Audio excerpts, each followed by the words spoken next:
I've always really cared about you. I can't make the wedding. Today, Lisa RSVP's hell to the no. Team Blake continues to blaze. I feel like that's the most connected I've heard you with a song so far. And Southern Charm's Patricia Altschul is here for a first look at her new season. You know what? Somebody just came in. I'm sorry. You'll have to excuse me. Okay. This is your reality check. Oh my God!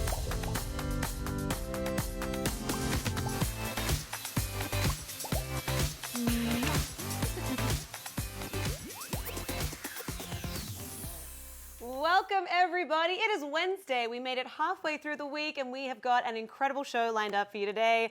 I am Lyndsey Rodrigues. Welcome to Reality Check. So, as I promised you yesterday, we have so much to unpack on today's episode. Joining me today is the one and only Patricia Altschul from Southern Charm. She's right here, looking divine in this. You said it was Dolce & Gabbana? Dolce & Gabbana. I mean, you should be a model for that brand. Pussycats. I know, I love it. I love it. You're it too. like cat lady in the best possible way. This is what I'm going to aspire to. And the other way, too. The worst way? No, never the worst way, only the best. Later in the show, we'll also be joined by Corinne Olympios from Bachelor Nation and model Liris Crosse from Project Runway. Now, Southern Charm Season 6 premieres tonight, so we will be talking about that, of course. On Real Housewives of Beverly Hills, Erica Jane brought down the sound system and the house at the Globe Theatre, and the finalists on The Voice comes down to Team Blake versus Team John. But of course, we're going to start with Southern Charm because the new season is upon us. And let's just be real, Pat, you are the queen of one-liners and you are all about the etiquette. So look, I'm from Brooklyn.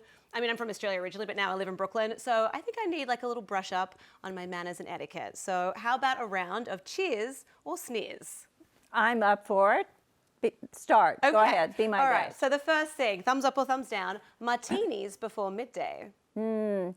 No, absolutely not. People think I start at breakfast, but no, absolutely. 5 o'clock. Okay. That's martini time. But I would argue that it's always 5 o'clock somewhere. Not with me. Okay, fair. All right. Stop drinking in the morning, Lyndsey. That's the lesson that I'm Yes, getting. exactly. Okay. All right. What about mason jars as drinking glasses? Thumbs down. Déclassé, tacky, tacky, tacky. Would you say it was banal? It was banal. It was more than banal, yes. Banal. God, I have to change everything in my life right now. And people drink it with straws in a mason jar, even worse. Oh my God, I feel really ashamed. Okay, how about this? Exposed brick. I like exposed brick. Okay. Yeah, I All think right. that, you know, if it's a reconstruction or a preservation for a building, I think that's nice. Yeah. Okay.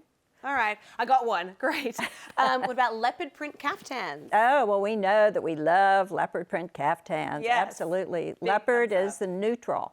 Goes Leopard with is a everything. neutral. I don't think a lot of people realize that, and they get scared to incorporate it into their everyday wardrobe. Oh, no, you must have everything leopard. Yes, I agree. Get it. I love it. All right, what about arriving at an event fashionably late? What do you consider fashionably late? Well, see, I like to be on time because I get very anxious if I'm late. So 5 minutes for me would would give me anxiety. So I don't know, fashionable 15. So people think that you have a life outside of them. Well, I would say 15 is the cutoff. Okay. But I like to be on time. But you don't want to be early. Being early is death. Well, if you're early, you just do some laps around the block. You go and sit in the Starbucks until it's time. If you meet somebody out, but if you go to somebody's home, please do not go early because chances are the hostess is not ready and you make her anxious and, you know, they're not ready for you yet. That's true. Although one of my friends met her best friend that way because she showed up too early for a party and she was in her underwear still trying to iron her dress. And so the friend came in and they're still best friends to this day. So sometimes Maybe. it might work out. But, yeah. All right. Well, why don't we take a sneak peek at what is to come on this season of Southern Charm because it looks like it's going to be a good one. I've been a great f***ing friend to you. It's off right now. I'm not even talking. It's just like overwhelming. Patricia, the truth will come out. Yeah, I'm calling the cops. Okay. So if this season of Southern Charm was a movie, what would the tagline be? Tagline for this season? Yeah. How would you sum it up? Like if you only had a limited number of words to describe Batten down the hatches. Yes, and yeah. It's going to be wild. It's going to be super wild. And I am hearing that in like a Hollywood movie, like batten down the hatches this season. People think because Thomas got fired that the season might lack star power, but I'm telling you, it's going to be the best season yet. Ooh. There are things that you can't even anticipate. Can you give us a very vague hint at one of the things that we might be in store for? You have to watch. Okay. No, I don't want to give away anything because it's really a surprise. There are many surprises, but I think you're going to be riveted. Okay. Well, I hope that at some point you can come back and dissect the season as it goes on, because it does sound like it's going to be a good one.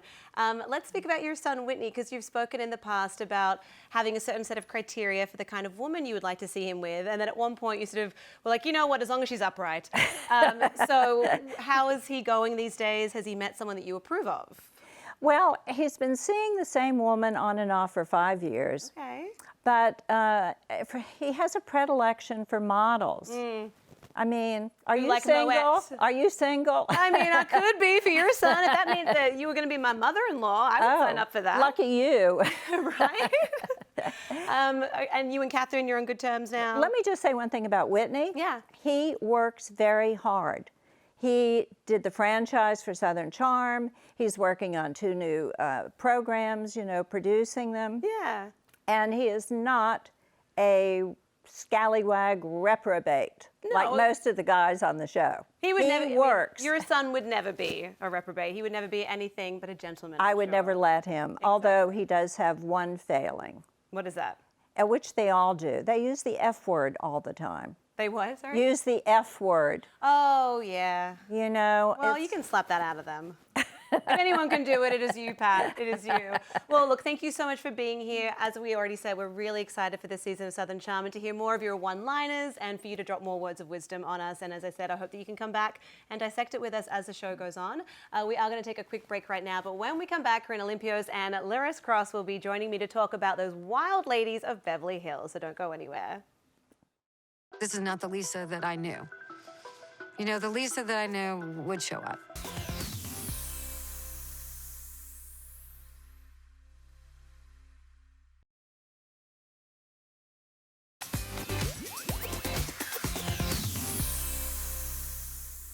Welcome back, everybody. I am Lyndsey Rodrigues. How amazing was Patricia? I just want her to adopt me. I'm sorry, Mom. All right, joining me for our next segment is the lovely Corinne Olympios from season 21 of The Bachelor. Welcome, my love. Thank you. And we have the most beautiful model, Liris Crosse, who was the first plus-size winner of Project Runway in season 16. How are you? I'm awesome. Thank you so much for having me. Are you kidding? I feel like I have the dream team sitting on this couch with me right now, and we're going to break down last night's episode of Beverly Hills Housewives, because last night on the episode of Real Housewives, they circled back on the oil and water nature of Camille and Teddy's relationship, Camille's upcoming wedding, and the ongoing rift between Lisa Vanderpump and the other ladies.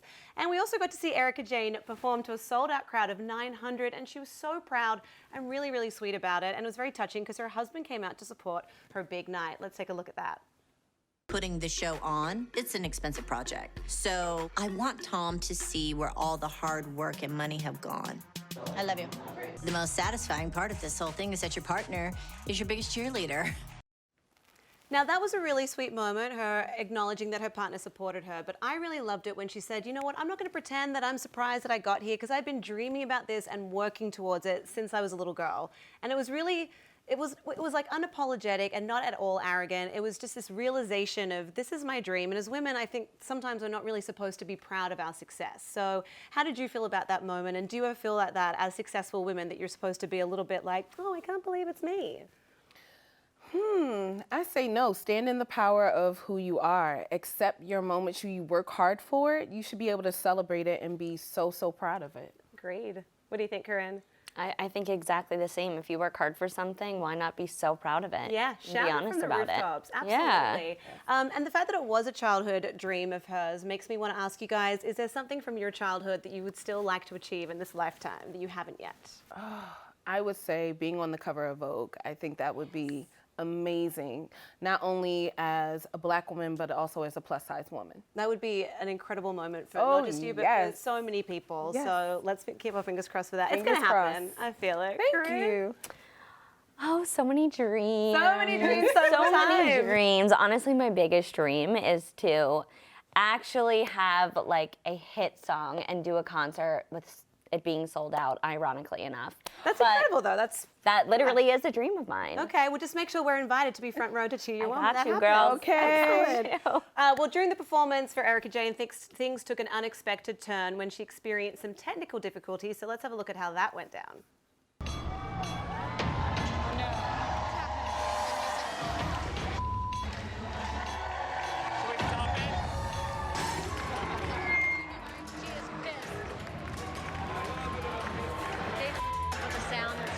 Obviously, the show must go on, but I need to ask you, what would you do if you're in that position? Well, in my new book, Make the World Your Runway, I talk about a moment where I was on the runway and my shoe broke. Did you fall? I did not fall, but guess what? That's that moment when you have to keep your poise and your confidence and just, you know, nobody even knew because I had on this long wedding dress. But, you know, you just gotta stay poised. You never let them see you sweat. Never. Never. Yeah, just never show. Okay. Corinne, what do you think? I would have had a nervous breakdown. Two very different answers. I love that. Yeah, no, I mean, I just know myself, and I would have started like profusely sweating and like stumbling over my words, like, I don't want to do this. I'm going now. And the audience would have loved you for it because that would have been such a normal, natural reaction as well. So I think both are, you know, absolutely normal ways to react. I really liked how she's, you know, got them clapping. You have to keep the crowd in the moment. That's why I'm kind of saying, you know, keep that poise because you want to keep them engaged. You don't want them to let you see, you know, you don't want to fall apart in front of them because then you're going to lose your crowd. Yeah, listen, if you could do that, power to you, honey. Well, you know what, you guys, Erica's soundboard wasn't the only thing on the fritz last night. Lisa Vanderpump's friendship with the majority of the group was also in shambles. So we saw a rather subdued Lisa inviting Camille over for some tea and sympathy, which gave Camille the chance to ask this question. If you were to come to my wedding, which you know I would love for you to be there, I would want you to feel comfortable. Will you come? I've always really cared about you. I can't make the wedding. So do we think that Lisa should have just put her aside her differences with the other ladies and just shown up for her friend? I mean, the wedding, just accept the invitation. Girl, I love you, but I'm not coming. It's like, why put myself in front of the firing squad? Okay. No, I mean, she knows. I think a lot of people are forgetting her brother committed suicide. She is not processing his death well, I personally think. Yeah. So you have to allow people to do what they're able to do at that very moment. Don't be so hard on her. And you can see that she's just not her normal self. She's not. She's internalizing a lot of stuff. I completely agree. Corinne, did you think that she was justified in saying, you know what, it's not happening? I think at certain points you got to do you, and you got to do what's good for your own mental health and for yourself, and no one can have a say or disagree with that. But at the end of the day, I mean, Camille, like, they have a friendship, but it's not the strongest of friendships. It's not as though this is her childhood best friend who she's saying no. Yeah. So I think she was justified. But, I mean, Lisa seemed really adamant, yet very sad that her friendship with Kyle and Dorit and the other ladies was over. But then she paid a visit to a very surprising place at the end of the episode. Take a look at this. This is going to be scored as if it was a serious criminal test using federal guidelines. If she's lying, I'm going to catch it in a second. Now I'm scared. My stomach's turning over. Have you ever given a story to Radar Online? I mean, talk about a cliffhanger end to an episode. Do we think that Lisa is taking this lie detector test to repair the friendship with Kyle and prove once and for all that she did not leak the story? Or is this simply a I told you so moment so that she can just still move away from the friendship but prove that she was innocent all along? I think it's both. I think she wants to prove to them I did not leak this story, and I think she does love Kyle, but I also think she is very hurt by Kyle right now. And look, I am all about Miss Lisa Vanderpump. She can do no wrong in my eyes, and I really don't think that she leaked this story. I think she has someone in her camp who does not know how to keep their mouth closed. Maybe John. Maybe John. Johnny. That is kind of the general consensus, that it wasn't Lisa, but definitely someone very close to her because of certain verbiage that was used in the article. I don't know. Corinne, do you think she's just gearing up for I told y'all, or do you think? I think she is. Yeah. I think she is. I think that the situation she's in right now, I think she just wants to be able to be like, see, I didn't do it. But do you think that anything can repair the friendship? Do you think she'll make it to Camille's wedding? Change her mind at the last minute? I don't think she's gonna go. No. I don't think she's going to make it to the wedding, and I think repairing the relationship with Kyle will eventually happen over time. Do you think she'll show up to the reunion? Because there's a lot of speculation that she might not. What does a reunion without Lisa even look like? I know, Lisa is just that chick. I love her. Yeah, but I think she's gonna probably record on her own for the reunion. I don't think she's gonna show up. You know, I mean, I guess with the modern technology, she could just sort of send a video message and wave the lie detector results in everyone's face again. Well, sadly, we will have to wait an entire week to get those results, but you better believe we will be talking about it on Reality Check next Wednesday, so you'll have to join us for that. Right now, we are going to take a quick break. We'll be back in just a moment, and when we do come back, we're getting into The Voice, where the season's finalists were revealed. Stay tuned. Your third finalist is...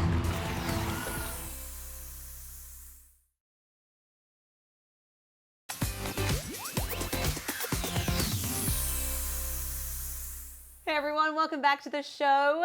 Liris Crosse from Project Runway is still hanging out, and we're going to talk The Voice.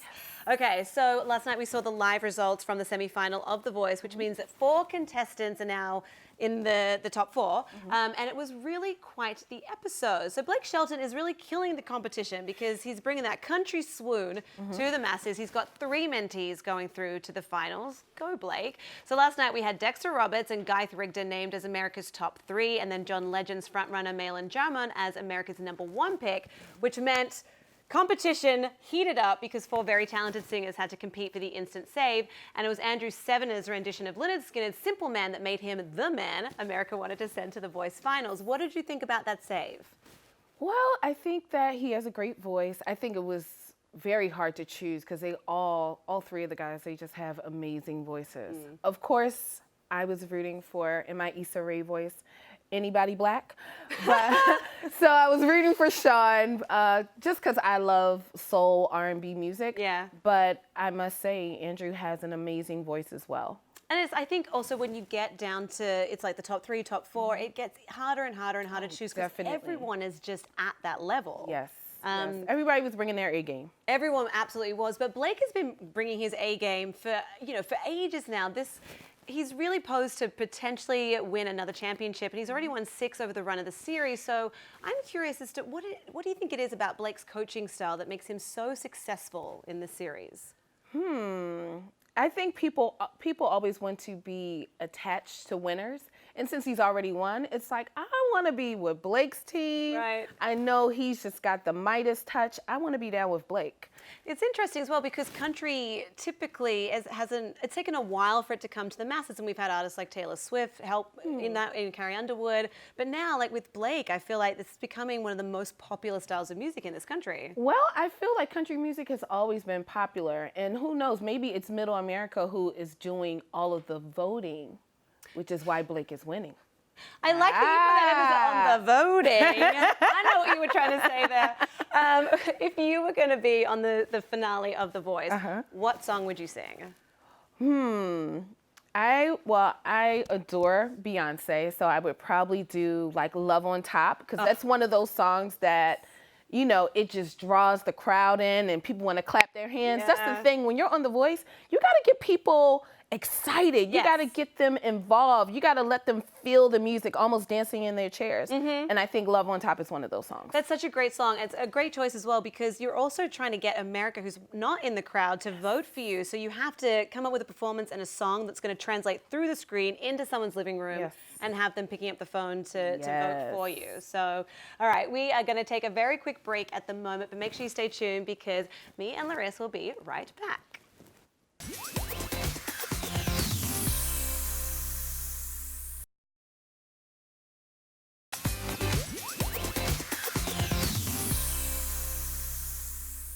Welcome back, everybody. Liris Crosse is still with me on the couch. And now, I don't know if you know this, but last night there was so much good reality TV, okay? We didn't even get to cover Texarkanas today, and the show is so good. It's done in the style of a telenovela. And tomorrow, we are going to have 2 of the cast members, Penny and Myra, are going to be in the studio giving us that chisme. So if you haven't already watched the show, I really recommend that you check this out. It's no other reality TV show is like that because there's a narrator.